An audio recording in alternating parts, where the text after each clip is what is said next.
It is October, and that means the Mavericks are back. Welcome into Mavericks Today. Harrison Graham, Jeffrey Cooperstein. Training camp underway in Vegas today. Mavs Media Day was yesterday. Preseason gets going in just a few days, so we are officially back, and we are taking on that fraud Smitty, who is now in charge of our Warriors channel. What a joke. And we got to take him down. And we need more subscribers this month than they get. They currently have a 2-sub lead, but it's early, and I know Mavericks fans are going to ball out and step up here. So if you want daily Mavericks coverage and as many watch parties as possible throughout the season, subscribe. Let's go!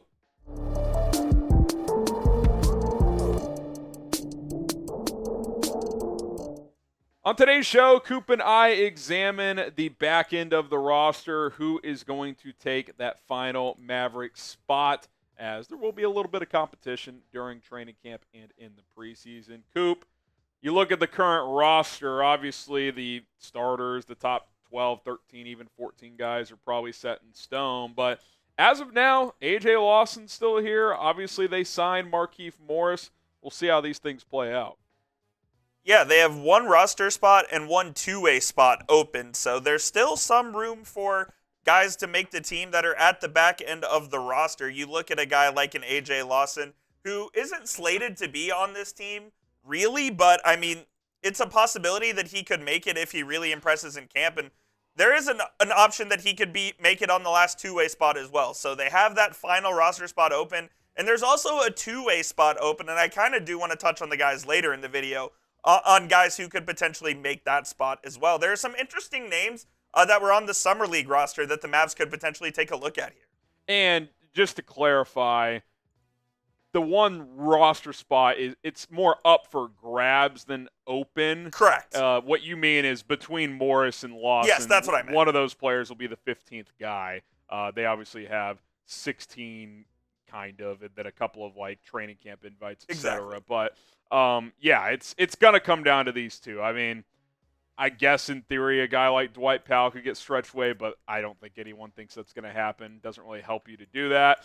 So yeah, I think we all expect it comes down to these two, and for Lawson it's an uphill battle because Absolutely. the Mavs like what Markieff brings to the table. So I think Lawson would have to blow them away, Coop, to even consider it. I don't think we really think there's competition here, but Lawson's still here for a reason, so there's got to be some value from the Mavs standpoint of still having him around, and I think the likelihood is that he's on that last two-way spot. Absolutely agree. The way I see it is it's not really up for grabs like it technically is because both of their contracts are non-guaranteed, so they can each be waived without any penalty towards the Mavs, but I do think this is Morris's spot to lose. I think they signed him late in free agency for a reason because they wanted to bring him back. They wanted his voice in the locker room. He was one of the voices in the locker room last year that helped them get to the finals despite him not really playing at all, giving them anything on the court. Sometimes you just need that kind of guy. You need a Udonis Haslem type who's not going to play, but is a guy that everyone listens to and everyone respects, and I do believe that is Morris at this point. Yeah, and I think, look, when you get to the 15th spot, especially on a good team, like it's one thing if you're the Blazers or the Hornets and you're just trying to figure out if you have players for the future, you're going to play a lot of guys, but the Mavs are not going to get to their 15th guy very often. If they do, they're in trouble. It's either blowout time or they've suffered several injuries. Yep. So that's why I would expect Morris to be here. And when the season opens on October 24th, we both think he will be the last guy on the roster. Yeah, I do think he's going to be the last guy on there when they take on the San Antonio Spurs over there on, I guess, October 24th when Victor comes to town. I think Morris will be on this team. Now, Jason Kidd has, in I believe, 2 of the 4 years that he's been the Mavs head coach, he has played every single player. So maybe you see Keith on opening night, but we'll see what happens. But either way, I think he'll be on the roster. I hope they do see him opening night because that means we either blew out Wemby or got blown out. Hopefully the former. Absolutely. That is what we all want to see. But how about this? A little fun here. 15 games played for Markieff Morris this year. 0 for over or U for under. That feels about right. I mean, you'll have that's the amount of blowout games you'll probably have. So You think he'll get more than 15 or less? Do you know how many he played last year? I don't know off the top of my head how many he played last year. I would take the U for the under, though. I don't think he's going to get in. Even when the Mavs are in blowout situations, they usually don't bring him in. Yeah. So I don't think. He got into that one playoff game and was terrible. He played in 26 last year. Okay. 26. That's more than I would have thought. I'll take the under still. I was looking the reason I asked this question was Udonis Haslem played in like 20 games in the last 6 years of his career.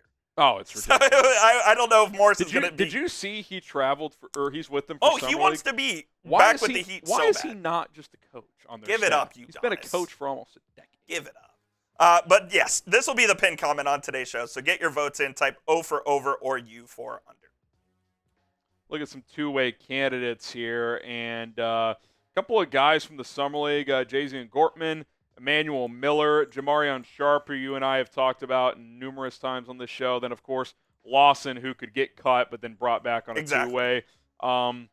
It's just tough because, like, I would like to have Sharp on the two-way because 7'2", 7'3" guys who can block shots, like, those are hard to replace. Like, it's not that he gets AJ Lawson. He's probably a better player right now, but that's not necessarily what I'm looking for on a two-way. I'm looking for a guy who has development potential.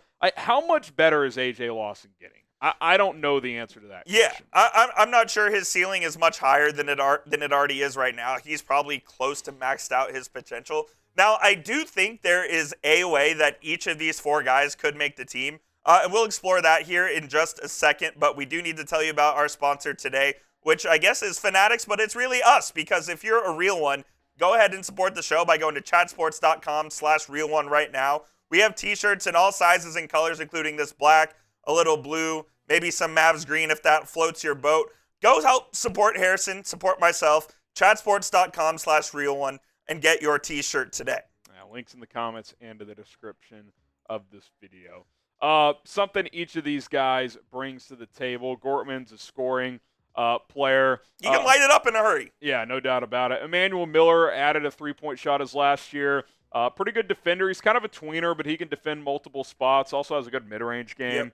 Jamarion Sharp, the shot blocking, you can't teach his length and size. And honestly, he was a better athlete than I would have thought. You're not going to confuse him for Victor Wembanyama, but he moves better than a guy like Boban did. Absolutely. I mean, he can actually shuffle his feet, slide over, and block shots. So that's pretty impressive there. Then Lawson, good open court player, pretty good athlete, but average shooter, okay defender. So that's why I'm interested in the other guys, quite frankly. I think the ceiling is probably at least higher on those. Now, the floor might be lower, but it'll be interesting to see what the Mavs value here in these players. In years past, I think it'd be an easy decision with Jamarion Sharp because you've fully agree.